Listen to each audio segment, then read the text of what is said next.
Hello everyone. In today's tutorial, we will show you how to delete backup photos from your Google account step by step.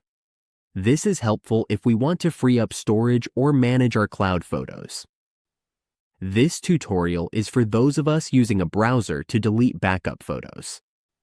First, we need to go to Google Drive or any Google page. Then, we go to get more storage. Once there, we just need to click See All Plans. We will be taken to the Storage Plans page.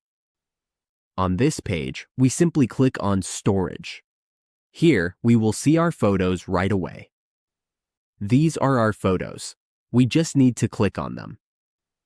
In this section, we will see our backup photos. To delete them, we just need to click the backup photos we want to remove.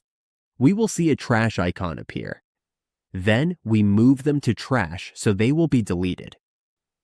As we can see, the photos will be moved to trash, and they will be removed as backup photos from our Google account. We have now gone through selecting images, deleting them from the cloud, and making sure they are properly removed from our backup. That's it. Now we know how to delete backup photos from our Google account.